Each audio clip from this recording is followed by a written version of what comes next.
If suddenly some of the photos or an album is missing from the gallery of your Samsung device, then what you do is go ahead and open the gallery at first. Tap on these three dotted icons here. Go to recycle bin. Make sure that the photo that is missing from the gallery is not here. If someone has deleted the photo, then you can recover the photo from recycle bin until 30 days. So if you want to recover any photos, tap on it and then tap on the icon here, and the photo will be restored and you will find it in the gallery again. Now go back.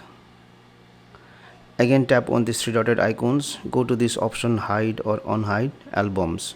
So if any album is hidden, then it will not be seen in the gallery. So make sure that if any album is hiding like this one, then you unhide the album, and once you do it, you will see the album in the gallery of your Samsung device.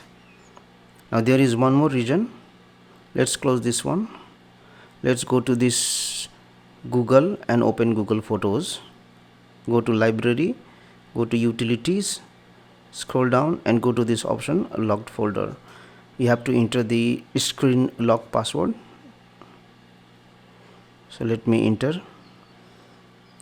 Now in case if someone has hidden, or if you have hidden the photo from the gallery of your Samsung device to this locked folder present in Google Photos, then what happens is the photo will move from the gallery and it will be available only in this locked folder, and this locked folder is present in the Google Photos.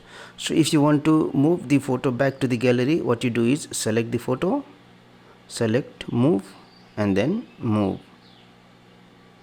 Now this photo will be removed from the locked folder and it will be again visible in the gallery of your Samsung device.